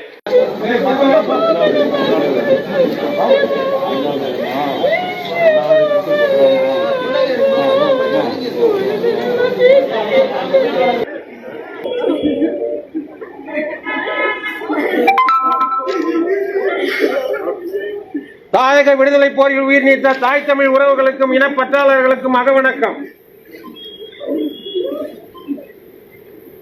வீர வணக்கம். நம் மொழி காக்க, இனம் காக்க, நம் மண் காக்க, மானம் காக்க, இன்னுயிர் இந்த மாவீரர் அனைவருக்கும் வீர வணக்கம், வீர வணக்கம், வீர வணக்கம், வீர வணக்கம், வீர வணக்கம், வீர வணக்கம், வீர வணக்கம், வீர வணக்கம். மொழியாகி எங்கள் மூச்சாகி முடிசூடும் எம் தமிழ் மீது உறுதி, வழிகாட்டி எம்மை உருவாக்கும் தமிழர் வரலாற்றின் மீதும் உறுதி, விழிமூடி துயில்கின்ற வீர வேங்கைகள் மீதும் உறுதி. இனிமேலும் ஓயோம் இழிவாக வாழும் உறுதி உறுதி. வென்றெடுப்போம் தமிழர் உரிமைகளை, கட்டி எழுப்புவோம் தமிழர் உலகத்தை. வென்றாக வேண்டும் தமிழ், ஒன்றாக வேண்டும் தமிழர். தமிழால் இணைந்து நாம் தமிழராய் நிமிர்வோம். நாம் தமிழர், நாம் தமிழர், நாம் தமிழர். வீர வணக்கம், வீர வணக்கம், வீர வணக்கம், வீர வணக்கம். தமிழ் தேசிய போராளி, தமிழ் தேசிய போராளி. தமிழ் முழக்கம் சாகுல் அமீதுக்கு, தமிழ் முழக்கம் சாகுல் அமீதுக்கு. வீர வணக்கம், வீர வணக்கம், வீர வணக்கம், வீர வணக்கம். நாம் தமிழரின் வீர வணக்கம், நாம் தமிழரின் வீர வணக்கம். வீர வணக்கம், வீர வணக்கம், வீர வணக்கம், வீர வணக்கம். தமிழ் தேசிய போராளி, தமிழ் தேசிய போராளி. தமிழ் முழக்கம் சாகுல் அமீதுக்கு, தமிழ் முழக்கம் சாகுல் அமீதுக்கு. வீர வணக்கம், வீர வணக்கம், வீர வணக்கம், வீர வணக்கம். நாம் தமிழரின் வீர வணக்கம், நாம் தமிழரின் வீர வணக்கம். நாம் தமிழர், நாம் தமிழர். இதுல வந்து சீமானும் அதுல இருக்கிறான். சீமான் இருந்து ஜமாத்தார்கள் வரல, யாரும் வரல, முஸ்லீம்கள் இஸ்லாமிய எந்த ஒரு காரியமும் நடக்கவே இல்லை. பைலாவில் எழுதியிருக்கானா, கரெக்டாக செய்கிறானா? எவன் வந்து இவங்களை நம்பி முழுசாக போனானோ அவனையெல்லாம் வந்து மதம் மாற்றி நிரந்தர நரகத்துக்கு கொல்லிக்கட்டையாக மாற்றக்கூடிய வகையில் கொண்டு செல்வதுதான் இதனுடைய நோக்கம் என்பதற்கு இது ஒரு ஆதாரம். இவனா இருந்தான்னு சொன்னால் உங்கள் வீட்டில் யாராவது இறந்தாங்கன்னா அவனுக்கு இந்த கதி தான். நல்லா விளங்கிக்கிறங்க. பிளான் பண்ணி என்ன செய்கிறான்னா முஸ்லீம்கிட்ட நடிப்பானுவோம். அது நீங்கள் இஸ்லாத்தில் விட்டுறாதேம்மா சில ஆட்கள்கிட்ட. ஏன்னுட்டா அவன் முழுசாக கவர் ஆகலை. கவர் ஆகிட்டான்னு சொன்னால் என்ன செய்கிறது, நீ டிக்ளேர் பண்ணு, அது செஞ்சுக்கணும்னு சதாம் ஹுசைன் மாதிரி இந்த சாவுல மீது மாதிரியான ஆட்கள்லாம் அதில் இருக்கிற ஒரு காட்சியை பார்க்குறோம். ஐயா வணக்கம். ஐயா வணக்கம். உங்களுடைய பெயர்? எனது பெயர் ஓம் முருகா, 58 வயது, தமிழர் தேசியம், நாம் தமிழ் கட்சி, சென்னை சோழன் தொகுதி தலைவர். எனது அலைபேசி எண் 80 56 88 23 88. உங்களுடைய இயற்பெயர், உங்க தாய் தகப்பன் வைத்த பெயர்? எனது தாய் தகப்பன் வைத்த பெயர் ஜாகிர் ஹுசேன். ஜாகிர் ஹுசேன் ஓம் முருகாவாக தன்னுடைய பெயரை மாற்றுவதற்கான காரணம் என்ன? அந்நிய மொழியாகிய அரபியில் ஜாகிர் ஹுசேன் என்றால் மலரை போன்று அழகானவர். அதே போன்று ஓம் முருகா என்றால் அழகு என்ற அர்த்தம். அதை மொழிபெயர்த்து வைத்திருக்கிறோம். தொழுகை பள்ளியில போய் கேட்டுதான் வந்திருக்கிறோம். தொழுகை பள்ளியில போய் அரபி பேரத்தை கேட்டுதான் வச்சிருக்கிறோம். இஸ்லாம் மார்க்கத்தில் எந்த பேரும் வைக்கலாம். ஓம் முருகா என்பது என்னுடைய அப்பனுக்கு அப்ப முப்பாட்ட பேர்ல வச்சிருக்கேன். அது ஓம் முருகா என்பது அவர் மனிதனை படுத்தி இறைவன் கிடையாது, அவர் அரசன், நம்முடைய முன்னோர்கள் பேரும் ஞாபகம் வச்சிருக்கோம். இஸ்லாம் மார்க்கத்தில் எந்த பேரும் வைக்கலாம் அப்படின்னு இஸ்லாம் மார்க்கமே சொல்லுது. இஸ்லாம் மதத்தில் எந்த பேரும் வைக்கலாமா? இந்த கிறுக்கு பைய இஸ்லாம் மதத்தில் எந்த பேரும் வைக்கலாம். ஜாகிர் ஹுசேனுக்கு தமிழ் வந்து ஓம் முருகான்னு என்ன செய்யறான், இவனை மண்டைய கழுவி இவனை சொல்ல வச்சு துண்டை போட்டுவிட்டு பேச வச்சிருக்கான். அப்ப எந்த மாதிரி ஆட்க முஸ்லீம்னு போய் சேர்ந்தின்னு சொன்னா உன்னை வாட்ச் பண்ணுவான், சுதாரிப்பா இருப்பான், இஸ்லாத்தை விட மாட்டான்னு சொன்னா உனக்கு சொல்லக்கூடிய போதனை வேறையா இருக்கும். இவன் வந்து எழுந்துருவான், தமிழ்னு சொன்னா மாத்திரலாம் இவனை அப்படின்னு சொன்னா உனக்குள்ள ஜனாசா தொழுகை இப்படித்தான். உனக்கு பேர் ஓம் முருகா தான். வீரத்தமிழர் முன்னணின்னு இருக்கிறது நாம் தமிழர் கட்சி. அந்த கட்சிக்குள்ள முருகனை வழிபடுவதற்கு என்று ஒரு உள்ளமைப்பு வீரத்தமிழர் முன்னணின்னு ஒன்று ஆரம்பிக்கிறான். அந்த வீரத்தமிழர் முன்னணியின் சார்பாக பல வழிபாடுகள் நடத்தப்படுகிறது, பல உறுதிமொழிகள் எடுக்கப்படுகிறது. அந்த உறுதிமொழிகளில் அந்த ஹுமாயூன் கபீர்னு பேரை வச்சுட்டு திரிகிறான்ல, அவனு அதில் இருக்கிறான். வீர கொண்டு எழுவோம், வெற்றி கண்டு மகிழ்வோம், இயற்கை எங்கள் வழிபாடு, மூத்தோர் எங்கள் தெய்வங்கள், இயற்கை எங்கள் வழிபாடு, மூத்தோர் எங்கள் தெய்வங்கள், இயற்கை எங்கள் வழிபாடு, மூத்தோர் எங்கள் தெய்வங்கள். அதே மாதிரி வீரத்தமிழருக்கும் போய் இந்த சாவுலமிங்கிறவன் சாமி கும்பிட போறான் பழனியில போய் சட்டமேற்றி அதான் குடியரசுத் தலைவருக்கு முன்னகர்த்தணும். ஒரு மனிதனின் ஒற்றை கையெழுத்துக்கு என் இனத்தின் உரிமை உறங்கிட்டு இருக்கு. அப்ப வழி இருக்குமா இல்லையா? சரி, பெரியார் என்ன சொன்னாரு? கடவுளை வணங்கியவன் காட்டுமிராண்டி, கடவுளை கற்பித்தவன் முட்டான்னு சொன்னாரா? முஸ்லிமையும் தானே சொன்னார், உங்க முகமது நபி தானே சொன்னாரு பெரியாரு. அப்படின்னு சொல்லிட்டு நாங்க முஸ்லிமா இருக்கிறதுனால தான் நாம் தமிழ்ல இருக்கோங்கிறான். அட, பெரியார் வந்து அவரை ஏற்றுக்கொண்டவர்களுக்கு அந்த கொள்கையை சொன்னாரு. நீ என்ன செய்யறன்னு கேட்டா, அது ஏற்றுக்கொள்ளாத முஸ்லிம்களை வஞ்சித்து ஏமாத்தி தமிழ்ங்கிற பேர்ல எங்களை மதமாற்றம் செய்கிறாய். பெரியார் சொன்னாரு, பெரியார் சொன்னதுக்கு என் நேர் மாற்றமா நாங்கள் தான் சொல்றோம், வணக்கத்துக்குரியவன் அல்லாஹ்வை தவிர யாரும் இல்லைங்கிறோம். அப்ப நீங்க வணங்குறதெல்லாம் தெய்வம் இல்லைங்கிற கருத்து அதுல இருக்கிறது. அது சண்டைக்கு வர்ற கருத்து இல்லை. இந்த இஸ்லாத்துக்கு நீ வர்றதா இருந்தா இந்த கொள்கை ஏத்துக்கிட்டு வா. அதே மாதிரி பெரியார்கிட்ட நீ போய் அந்த கட்சியில் சேருவதா இருந்தால் கடவுளை கற்பித்தவன் முட்டாள்னு சொல்லணும், அயோக்கியன்னு சொன்னா தான் நீ அவர் கட்சியில் சேர முடியும். அவர் கட்சியில் சேருவதற்குரிய ஒரு கொள்கை அவர் சொல்லியிருக்கிறாரே தவிர அவர் சொன்ன காரணத்தினால் நாங்கள் லா இலாஹ இல்லல்லாஹ் விட்டுட்டோமா? லா இலாஹ இல்லல்லாஹ்ங்கிறது அவருக்கு எதிரான முழக்கத்தை நாங்களும் தான் செஞ்சிருக்கிறோம். அதனால பெரியார் கடவுளை வணங்கியவர்களை காட்டுமிரான்ட்டு முகமது நபியும் தானே சொன்னாரு அப்படின்னு என்ன செய்யறான், திசை திருப்புறான். இவன் போய் அம்புட்டையும் கும்பிட்டு இருக்கிறான். ஒரு தனி இடுகாடு அமைக்கணும், அதை இறந்தவர்களை புதைப்பதற்கு நாம் தமிழர் இடுகாடு என்று அமைக்க வேண்டும். எவனெல்லாம் அது பண்ணிட்டு போய் சேர்ந்து விட்டான் அவனையெல்லாம் அவங்களுடைய சர்ச்சில் உள்ள அடக்க ஸ்தலத்தில் அடக்காம, அவங்களுடைய பள்ளிவாசலில் உள்ள கபுர்ஸ்தானில் அடக்காம, இவன் வச்சுக்கிற அந்த அடக்கத்தலத்தில் கொண்டு அடக்கம் செய்யணும்.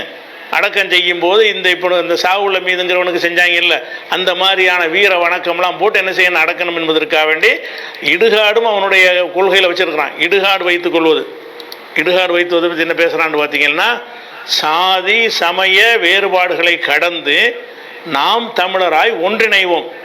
தமிழ் கூடல் விழாக்கள் சிற்றூர் மட்டம் வரை நடத்துவோம். தமிழர் திருமண மண்டபங்கள், தமிழர் இடுகாடு சுடுகாடுகள் அமைப்போம். தமிழருக்குண்டு தனி இடுகாடு அமைக்கிறான். ஒரு கட்சிக்கு எதுக்கு இடுகாடு? அப்போ இவனை மாதிரி இந்த பேரமான ஓம் முருகா மாதிரி இருப்பான், ஹுமாயூன் கபீர்லாம் அவனுங்களாம் அடக்கம் செய்யணும்ல, அதுக்காக வேண்டி இடுகாடு அமைக்க போகிறாங்க. அப்போ இடுகாடு அமைத்தால் என்ன அர்த்தம்னு கேட்டால், அவங்க மர இஸ்லாமியெல்லாம் கைவிட்டுட்டு, கிறிஸ்துவ மார்க்கத்தெல்லாம் கைவிட்டுட்டு, இந்துக்களாக இருக்கிறவங்க உங்களுக்குன்னு உள்ள மதச்சடங்கெல்லாம் கைவிட்டுட்டு வீர வணக்கம் நினைத்தா சொல்லி கொண்டே போச்சுட்டு வந்துடுவாங்க. அப்போ இவனுடைய திட்டம் என்ன என்று கேட்டால், வெறுமனை எழுதி வைத்தது மாத்திரமல்ல, இதை கடைபிடிக்கிற ஒரு விஷயத்தில் இருக்கிறான். இன்னும் சொல்ல போனால் ஒவ்வொரு முஸ்லீமும் விளங்கி வைத்திருக்கிறார்கள். முஸ்லீம்கள் அந்த ஒரு இறைவனைத்தான் வணங்கணும், அதை தவிர வணங்கக்கூடாதுன்னு விளங்கி வைத்திருக்கிறார்கள். இவன் என்னென்ன வழிபாடு நடத்த வேண்டும் என்று என்ன செய்யறான்னு கேட்டால், அவன் ஒரு விஷயத்தை சொல்றான். என்ன சொல்றான்னு பாருங்க. அதில் அதாவது திருவள்ளுவர் புத்தாண்டு விழா நடத்தணுமா, பொங்கல் விழான்னு நடத்தணுமா, கோடையில் கல்வி விழா நடத்தணுமா, முழு நிலவு நாள்களில் நிலாச்சோறு விழா நடத்தணுமா, நவராத்திரி குழு விழா 10 நாள். நவராத்திரின்னா என்ன செய்வாங்க, பல தெய்வங்களை பொம்மைகளை வச்சு இந்து சமயத்தில் உள்ளவங்க நவராத்திரி 9 ராத்திரிக்கு என்ன செய்வாங்க, அந்த தெய்வங்களை பல வழிபாடு செய்வாங்க, அதை செய்யணுமா. அதே மாதிரி குமரி பயணம் செல்லும் விழா, வள்ளலார் தமிழிய விழா, வள்ளலாருக்கு ஒரு விழா நடத்தணுமா. நடுகள் தெய்வம், நடுகள் தெய்வம்னா யாருன்னு கேட்டால் பிராக்கெட்டில் கொடுக்குறான், ஐயனார், வீரையன், கருப்பண்ணன் போன்றோருக்கான விழா. அப்போ நீங்கள் என்ன செய்யணும், ஊருக்கு வெளியில் ஒரு சிலை வச்சுருப்பாங்க, ஐயனார், வீரையன், கருப்பண்ணன் வச்சுருப்பாங்க. அவங்களுக்கெல்லாம் விழா நடத்த வேண்டும். நாம் தமிழர்கள் இருந்தாயானால் பக்கம் 110 இருக்கிறது, அந்த ஆவணத்தில் இருக்கிறது. அப்போ நாம் தமிழர் நீ இருப்பாயானால் இதையெல்லாம் நடத்தணும்னு சொல்லி கொள்கை வைத்து கொண்டு, அதே நேரத்தில் ரொம்ப அன்போடும் எச்சரிக்கையோடு முஸ்லீம்கிட்ட இதை கொண்டு போகணும்.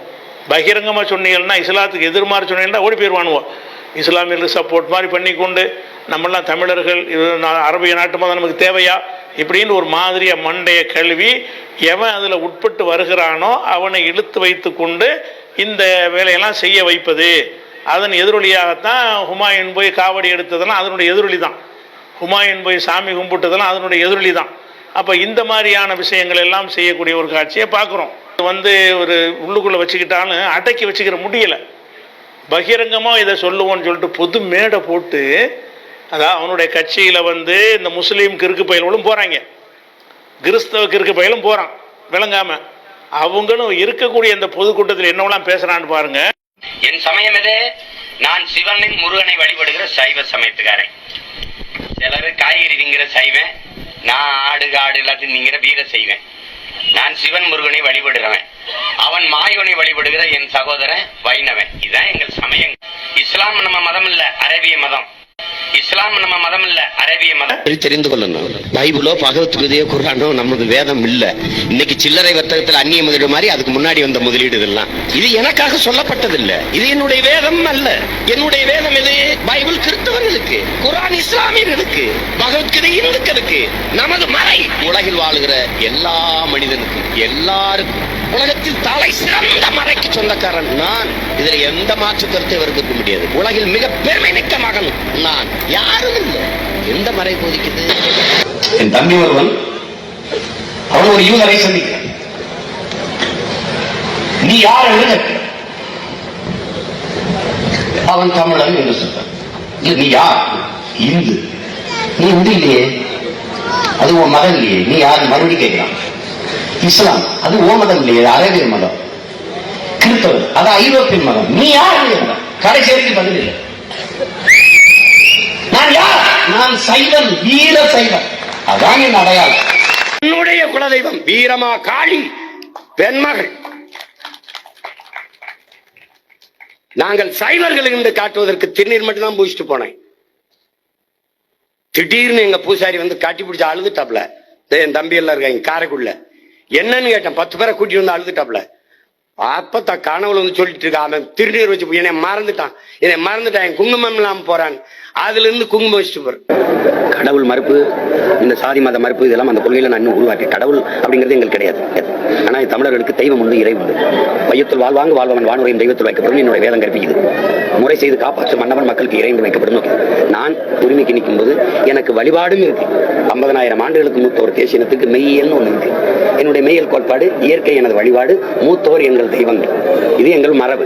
நடுகள் மரபினர். எங்களுக்கு சுடுகாடு கிடையாது, இடுகாடு. கொல்லி வைக்கிறது பழக்கம் இல்லை. இப்படி பல மரபு இருக்கு. அந்த மரபை மீட்டெடுக்கிற ஒரு இடத்துல இருக்கும்போது, ஒரு வீடு கட்ட வந்த ஒரு மகன் 3 சுவத்துல வீடு கட்ட முடியாது, 4 சுவரும் கட்டணும். அந்த 4 சுவர்ல ஒரு சுவரு என்னுடைய பண்பாடு, அதுல என்னுடைய வழிபாடும் வருது. அதனால இந்த வேலையை நாங்க செய்யறோம். முருக திருமகன், அதனால முருகனை வணங்கும் போது நாங்கள் சைவ மரபினர் என்பதற்காக திருநீரிட்டேன். நான் வணங்கியிருக்கேன். என்னுடைய சொல்லமாடன், என்னுடைய கற்பனை சாமி, என்னுடைய குலதெய்வம் ஐயனாரு, கிருஷ்ண பரமாத்மாவுடைய பேரன். அவன் சொல்லல, ஆபத்து வர இடத்துல நான் அவதாரம் எடுப்பேன். அது மாதிரி இது ஒரு அவதாரம். அவங்க மாத்திரம் இருக்கக்கூடிய ரகசிய கூட்டத்தில் இதை சொல்லவில்லை. இந்த முஸ்லீமும் கிறிஸ்தவனும் அங்க விசில் அடிக்க உட்கார்ந்துட்டு இருக்கான, அவனை வச்சுக்கிட்டு சொல்றான், நீ ஏற்றுக்கொண்டிருக்கிற மதம் அரபிய மதம் அல்ல, இது உன் மதம் கிடையாது. நீ சைவனை வழிபடு, வைணவனை வழிபடு, விஷ்ணுவை வழிபடு, இதுதான் உன் மதம் என்று பகிரங்கமாக ஒரு முஸ்லீமை மேடை போட்டு அழைக்கிறான். இவன் யாரு? இதுல எப்படி ஒரு முஸ்லீமால் இருக்க முடியும்? ஒரு முஸ்லீம் என்பவனை எப்படி அங்கம் வகிக்க முடியும்? பகிரங்கம் அவனை வச்சுக்கிட்டு ஓ மதம் அரபிய மதம், அப்ப இஸ்லாத்துக்கும் தமிழனுக்கு சம்பந்தம் இல்லைங்கிறான். அப்ப நீ தமிழனா, நாம் தமிழரா இருக்கிறதா என்ன செய்யணும்னு கேட்டா, சிவனையும் விஷ்ணுவையும் நீ வழிபடுன்னு பச்சையா சொல்றான். அந்த காட்சியை பார்க்குறோம். அப்போ பகிரங்கமாக என்ன செய்கிறான்டா, குரானை பற்றி நீ எழுக்கிற ஒன்று அரசியல் கட்சி நடத்துகிற, திருக்குறள் தான் நம்ம வேதம். திருக்குறளை வேதம்னு சொல்லவே இல்லை. அது திருக்குறள் எங்கேயாவது நான் வேதம்னு சொல்லியிருக்குதா? வள்ளுவர் சொல்லியிருக்கிறாரா? அது ஒரு அறநெறி நூல் என்று சொல்லியிருக்காரா தவிர அது வேதம் என்று அதுவே சொந்தம் கொண்டாடவில்லை. ஆனால் திருக்குறள் தான் நமக்கு வேதம், இது எல்லாத்துக்கும் மேலே பெரிய வேதம்னு கம்பேர் பண்ணி கொண்டு நீ குரானை வேதமாக ஏற்றுக்கிறாதேன்னு குரானை ஏற்றுக்கொண்டிருக்கிற முஸ்லீம்களும் அமர்ந்திருக்கிற சபையில் பேசுகிறான். முஸ்லீம்களும் ஆடியன்ஸாக உட்கார்ந்துருக்கிற சபையில் போய்கிட்டு குரான் நம்ம வேதம் இல்லை, பைபிள் நம்ம வேதம் இல்லைங்கிறான். இந்த கிறுக்கு போயில் அதுக்கு விசில் அடிக்கிறான், கைதட்டுறான். பிறப்பால் உயர்வு தாழ்வு பார்க்காத மதம், ஏழை பணக்காரன் என்று வர்க்க வேதம் பாராட்டாத மதம் இல்ல. அதனால நாங்க உருவாக்குறோம் அந்த மதத்திற்கு பெயர் தமிழம். எங்களது மார்க்கம் தமிழம், எங்களுடைய வழிபாடு இயற்கை, எங்களுடைய தெய்வங்கள் எமது மூத்தோர்கள், எமது நன்னறி, எமது வேத நூல் திருக்குறள். என்னடா புதுசாக மார்க்கம் மதம் எல்லாம் பேசிட்டாங்க. எனக்கு இப்படித்தான் என் குருநானக் பேசினேன், இப்படித்தான் புத்தம் பேசினேன், இப்படித்தான் கிறிஸ்தவ மதத்தை பரப்புனாங்க, இப்படித்தான் இஸ்லாமிய மதத்தை பரப்புனாங்க, இப்படித்தான் ஆரிய பார்ப்பனிய இந்து மதத்தை தூக்கிட்டு வந்தது. இன்னைக்கு நாங்க பேசுறது வேடிக்கையா இருக்கலாம். எழுதி வச்சுக்க, சரியா 10 ஆண்டுகளில் மொத்த தமிழனும் இந்த மதத்துக்குள்ளதான் இருக்கு. எழுதி வச்சுக்க, சரியா 10 ஆண்டுகளில் மொத்த தமிழனும் இந்த மதத்துக்குள்ளதான் இருக்கு. எழுதி வச்சுக்க, சரியா 10 ஆண்டுகளில் மொத்த தமிழனும் இந்த மதத்துக்குள்ளதான் இருக்கு. நான் வச்சுக்கிற இந்த மதத்துக்கு தான் வருவான். உன் குரானும் நிற்காது, பைபிள் நிற்காது, எல்லாம் போயிடும். நான் 10 வருஷத்தில் இந்த தமிழம் மதத்தில் தான் அனைவரும் வருவார்கள் அப்படின்னு பச்சையாக டிக்ளேர் பண்ணுறான். எங்கே டிக்ளேர் பண்ணுறான்? பொதுக்கூட்ட மேடையில் டிக்ளேர் பண்ணுறான். அனைத்து மக்களையும் கூட்டி அதில் முஸ்லீம் உட்காந்துக்கிட்டு இருக்கிறான். அப்போ குலதெய்வத்தை எல்லாம் என்னன்னு கேட்டால் முழுக்க முழுக்க சிவனை வணங்கு, கிருஷ்ணனை வணங்கு, விஷ்ணுவை வணங்கு, முருகனை வணங்கு, அல்லாஹ் வேணாம், முகமது நபி வேணாம், குரான் வேண்டாம், இதுதான் அவனுடைய சாராம்சமாக இருக்கிறது. தெரிஞ்ச பிறகு இவன் ஒரு கட்சி நடத்துகிறான்னு எப்படி முஸ்லீம் நம்புறீங்க? எத்தனையோ கட்சிகள் இருக்குது, அதில் ஒரு கட்சியாக இதை கருத முடியுமா? எந்த கட்சிக்காரனா இப்படி உங்களை அழைச்சிருக்கிறானா? அது மாத்திரம் இல்லை, முஸ்லீம்களை என்ன செய்கிறாருன்னு கேட்டால் மதம் மாற்றுறதுக்கு நம்மளை கூப்பிட்றான். நீ மாறி வாண்ட பச்சையை அழைக்கிறான் பாருங்க.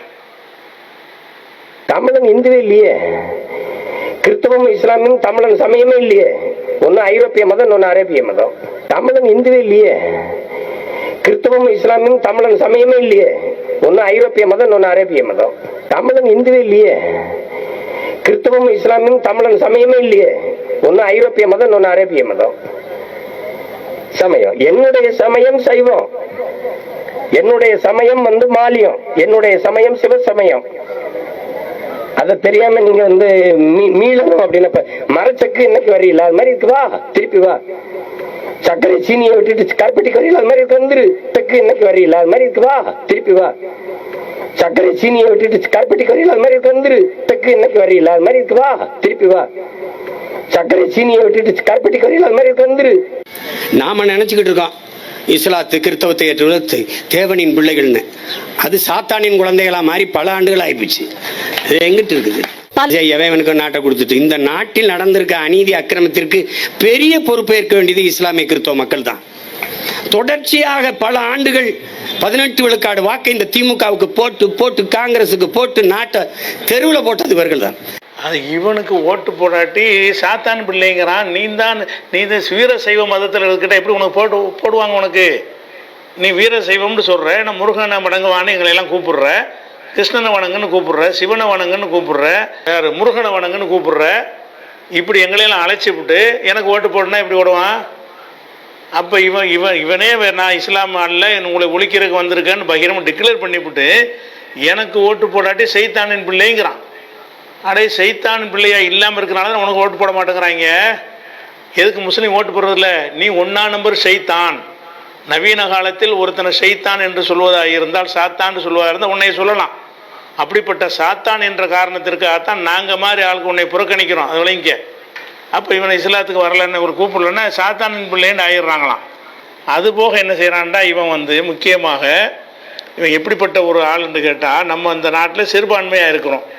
சிறுபான்மையாக இருக்கிறதுங்கிறது உலகத்துக்கெல்லாம் தெரிஞ்ச ஒவ்வொரு மனிதனுடைய பகுத்தறிவுக்கும் தெரிஞ்ச ஒரு விஷயம். நம்பரில் கம்மியாக இருந்தால் சிறுபான்மை, அவ்வளோதானே. மொழி அடிப்படையில் சில பகுதியில் சிறுபான்மை இருப்பாங்க, குழு அடிப்படையில் சிறுபான்மையாக இருப்பாங்க, மதத்தின் அடிப்படையில் சிறுபான்மையாக இருப்பாங்க. உலகம் பூரா அந்த சிறுபான்மைங்கிற ஒரு அம்சம் இருந்து கொண்டே தான் இருக்கிறது. அந்த சிறுபான்மையினரை பெரும்பான்மையோட மிக்ஸ் பண்ணி விட்டார்கள் என்று சொன்னால் சிறுபான்மைக்கு உள்ள அந்த உரிமைகள் கிடைக்காது. இப்போ இடஒதுக்கீடுன்னு இருக்குன்னு வைங்களேன், 30% பிசிக்கு இருந்தது ஆரம்பத்தில். அதில் முஸ்லீம் அடங்கி இருந்தார்கள். ஆனால் முஸ்லீம்களுக்கு கிடைக்கல. மற்றவங்கெல்லாம் பிசிங்கிற வகையில் மற்ற சமுதாயத்தார் அதை எடுத்துக்கொள்கிறாங்களே தவிர முஸ்லீம்களுக்கு அந்த இடஒதுக்கீடு கிடைக்க வாய்ப்பு இல்லாமல் இருந்து கொண்டே இருந்துச்சு. அதுக்காக நம்ம என்ன செஞ்சோம்னா, அந்த சிறுபான்மை எங்கள் அதில் கூட கலந்து விடுறீங்க, எங்களுக்குள்ள தனியாக சொல்லிடுங்க, 30% ஒரு 3.5 முஸ்லீமுக்கு தனி இடஒதுக்கீடு தாங்க அப்படின்ன உடனே பிசிஎம்னு சொல்லி நினைஞ்சாங்க, ஒரு 3.5% இடஒதுக்கீடு கொடுத்தார்கள். இந்த சிறுபான்மைன்னு இருந்ததுனால தான் அந்த 3.5% கிடைத்து அதன் மூலமாக நம்முடைய பிள்ளைகள் கொஞ்சம் படித்து கொஞ்சம் வேலைக்கு வருவதற்கான ஒரு சின்ன ஒரு முன்னேற்றத்துக்கு ஒரு காரணமாக இருந்துச்சு. இவன் என்ன செய்யறான், முஸ்லீம்கள்ட்ட போய் நீ உன்னை சிறுபான்மைன்னு சொல்லாத, எவனா சொன்னால் செருப்பு கட்டி அடி, நீ எங்களோட 2.5 கலந்து விடு, அப்போ தான் உன்னுடைய உரிமையும் சேர்த்து நாங்கள் பறிச்சுக்கிடுவோம். இடஒதுக்கீடுன்னு ஒன்று இருக்கல, இடஒதுக்கீடை காலி பண்ணுவதற்காக என்ன செய்யறான்னு கேட்டால் சிறுபான்மை முஸ்லீம்கள்ட்ட போய் உன்னை சிறுபான்மைன்னு சொல்வதை கேவலம் மாதிரி ஆக்கி, சிறுபான்மை கேவலம் கிடையாது, பெரும்பான்மை மக்களோடு இருக்கும் பொழுது சிறுபான்மையினருக்கு தனியாக பிரித்து கொடுத்தா தான் சரியாக வரும். மொழி சிறுபான்மையினர் இருப்பாங்க, மொழி பெரும்பான்மையினர் இருந்து அவங்களால சிறுபான்மையினருக்கு ஒன்றும் கிடைக்கலன்னு சொன்னால் இவங்க தனியாக ஒரு பள்ளிக்கூடம் அமைச்சிக்கிறங்க, தெலுங்கு பள்ளிக்கூடம் அமைச்சிக்கிறங்கன்னு கொடுப்பாங்க. அவங்க மொழி சிறுபான்மை, சிறுபான்மைன்னு சொல்லாத, இல்லை 2.5 கலந்துரு. 2.5 கலந்துருன்னா என்ன அர்த்தம், பெரும்பான்மையுடைய மதமாக ஆயிக்கேங்கிறான். அப்படி எவனாவது சொன்னா ஒன்னே செருப்பை கட்டி அடிக்கணும். இவன் சொல்றான் பாருங்க. கருணாநிதி, ஜெயலலிதா இந்த இஸ்லாமிய கிறிஸ்தவ மக்களை எவ்வளவு காலத்துக்கு ஏமாற்றி மனநோயாளியாய் மாற்றிட்டான். சிறுபான்மை சிறுபான்மை சிறுபான்மை இவர்கள் செய்த துரோகத்திலே பெருந்துரோகம். தமிழ் சமூக பிள்ளைகளை சிறுபான்மை சிறுபான்மை என்று அச்சுறுத்தி ஒரு உலகியல் நோயாளியாக மாற்றியதுதான். அதனால் நாங்கள் தமிழர்கள் இங்க வந்துகிட்டு சிறுபான்மை சிறுபான்மை இவனை நம்பிக்கிட்டு இருக்கான். ஒரு உளவியல் நோய். சிறுபான்மை என்று எவனாவது உன்னை சொன்னான்னா என்ன இருக்கோ கையில எடுத்து அடிச்சிரு, ஒண்ணுமே இல்லையா செருப்பு எடுத்தாலும் அடிச்சிரு. அப்ப உன்னை சிறுபான்மைன்னு எவனாவது சொன்னா செருப்பை கழட்டி அடிங்கிறான். அப்ப சிறுபான்மை இல்லை, நாங்களும் 2.5 நாங்கள் தமிழர்கள் வந்து இடுகாட்டில் புதைக்கிறதுக்கு வந்துரு. அதே மாதிரி ஓம் முருகான்னு பேரை மாற்றிக்க, வீரத்தமிழர் மதத்தில் சேர்ந்துக்க, இதில் தான் நீ இருக்கணுமே தவிர உன்னை சிறுபான்மைன்னு சொல்லிக்கிறா எவனா சொன்னால் செருப்பை கட்டி அடிக்கிறான். இப்போ உன்னை தவிர செருப்பை கட்டி அடிக்கணும். எங்களுக்கு அந்த சிறுபான்மைங்க சொன்னதுனால கிடைக்கிற இந்த சின்ன ஒரு கல்வி வேலை வாய்ப்பு பறிக்கிறதுக்காக வேண்டி முஸ்லீம் பிள்ளைகளை எல்லாம் நாங்கள் சிறுபான்மை கிடையாதுன்னு சொல்ல வைக்கிறான். சிறுபான்மையாக இருந்துக்கிட்டு சிறுபான்மை கிடையாதுன்னு சொன்னால் அவர் எவ்வளோ பெரிய ஏமாளித்தனம். முஸ்லீம் சமுதாயத்தை ஏமாளி சமுதாயமாக நினைத்து கொண்டு நீ சிறுபான்மை கிடையாது, எங்களோட சேர்ந்தவன், எங்களோட ஒரு ஆள், அந்த உரிமையெல்லாம் நாங்கள் தமிழர் நம்மகிட்ட பறிச்சுக்கிடுவோம், உன்னை சந்தையில் விட்டுருவோம். அதுக்காக என்ன செய்யறான்னு கேட்டால் சிறுபான்மைங்கிற பேசாதேங்கிறான். சிறுபான்மைன்ற ஒன்று இருந்தால் தான் நமக்கு பாதுகாப்பு என்பதை கூட உணர முடியாத அளவுக்கு முஸ்லீம்களை மூளை செலவு செய்யக்கூடிய காட்சியை பார்க்குறோம். நாங்கள் 2 பேரும் இஸ்லாமிய மக்களின் ஓட்டை பொறுக்க, அதில் வெளிப்படையாக சொல்கிறேன், என் தலைவன் மேலே ஆணையாக சொல்கிறேன், அவங்க எனக்கு ஓட்டு போட்டதில்லை, இதுவரை போட்டதில்லை, இனி போடுவாங்களாங்கிறது அவங்களுக்கு தான் தெரியும். அவங்க 5 கடமையில் 6வது கடமை திமுகவுக்கு போடுறதுன்னு முடிவு எடுத்துட்டு இருக்கும்போது இறை தூதரே திமுகவுக்கு போடாதீங்கன்னாலும் நீங்க இறை தூதரே இல்லைன்னு என் மக்கள் சொல்லுவாங்களே ஒழிய, அது அவங்கள பொறுத்த வரைக்கும் நல்லா பிஜேபியின் பி டீம் சொன்னா கூட நீங்க இறை தூதர் இல்லைன்னு நம்ம சொல்லுவோங்கிறான். முஸ்லிம்கள் இறை தூதர்னா என்ன, அவரை எந்த இடத்துல வச்சிருக்கோன்னு கூட இந்த கிறுக்கு பயலுக்கு விளங்கலை. முகமது நபியை முஸ்லீம்கள் எந்த மாதிரி வச்சிருக்கிறாங்க, அவர்களுடைய கிழிச்ச கூட்டை தாண்டாமல் 14 நூற்றாண்டுகளாக அவங்களுடைய ஒவ்வொரு விஷயத்தையும் வாழ்க்கையில் கடைபிடிச்சிட்டு வரக்கூடிய ஒரு சமுதாயத்தை பார்த்து சொல்கிறான். இவனுக்கு ஓட்டு போடுற விஷயத்தில் இறை தூதர் சொன்னால் கூட கேட்க மாட்டாங்க, நீங்கள் இறை தூதர் இல்லைன்னு சொல்லிடுவாங்கங்கிற அளவுக்கு இஸ்லாத்தை கிண்டல் அடிக்கக்கூடிய ஒரு விஷயம். அப்போ இது ஒட்டுமொத்தமாக இதுலேருந்து என்ன விளங்குதுன்னு கேட்டால், சீமான் என்பவன் முஸ்லீம்களில் உள்ள ஒரு பெயர் தாங்கிகள் கூட இருக்கக்கூடாது. எவனாவது சில பேர் இருக்கிறான், அவன் ஒரு ஆதாயத்துக்காக இருக்கிறான். ஏற்கனவே அப்போ மதம் மாறி போனதுனால ஒரு பொம்பளை கொண்டாந்து காட்டுறாங்க. மதம் மாறி போன ஒரு கூட்டம் அது வெளியில் பார்வைக்குரிய வைத்திருக்கிறார்கள். இன்னொருத்தன் பேரை வச்சுக்கிட்டு நானும் முஸ்லீம்னு காட்டுவதற்கு நிப்பாட்டுவாங்க. இதெல்லாம் அளவுகோல். இது பகிரங்கமா உன்னுடைய மதத்துக்கு எதிரான யுத்தமா இல்லையா? இஸ்லாத்தை இழிவுபடுத்துறானா இல்லையா? எல்லாரும் என் மதத்தில் சேர்ந்துக்கங்கிறானா இல்லையா? இவன் தன்னை ஒரு நபிகள் நாயகம் போல ஆக்குறானா இல்லையா? ஒரு மதத்தை உண்டாக்குறாராம். முகமது நபி உண்டாக்குற மாதிரி இந்த குடிகார பையன் நான் ஒரு மதம் உண்டாக்குறேங்கிறான். அப்போ அதில் சேர்ந்துக்கங்கிறான். இதில் தான் எல்லாரும் வருவீங்கிறான். இவ்வளவு சொன்னதுக்கு பிறகு ரத்தம் கொதிச்சு புடைத்து கொண்டு அதை கிழிச்சி எறிஞ்சிட்டு வர வேண்டிய முஸ்லீம்களில் சில பேர் என்ன செய்கிறான்னு கேட்டால் முன்வரிசையில் உட்காந்து கைதட்டிட்டு இருக்கிறான். அப்போ இந்த மூளைச்சலவை செஞ்சதுனால வந்த ஒரு விளைவு இது. அதனால முஸ்லீம்களை பொறுத்த வரைக்கும் உள்ள விஷயத்தை தெளிவுபடுத்திட்டோம். சீமானுடைய அடிப்படை கொள்கை முஸ்லீம்களை இஸ்லாத்தை விட்டு அப்புறப்படுத்தி விட்டு வேறு ஒரு மார்க்கத்திற்கு கொண்டு செல்வது.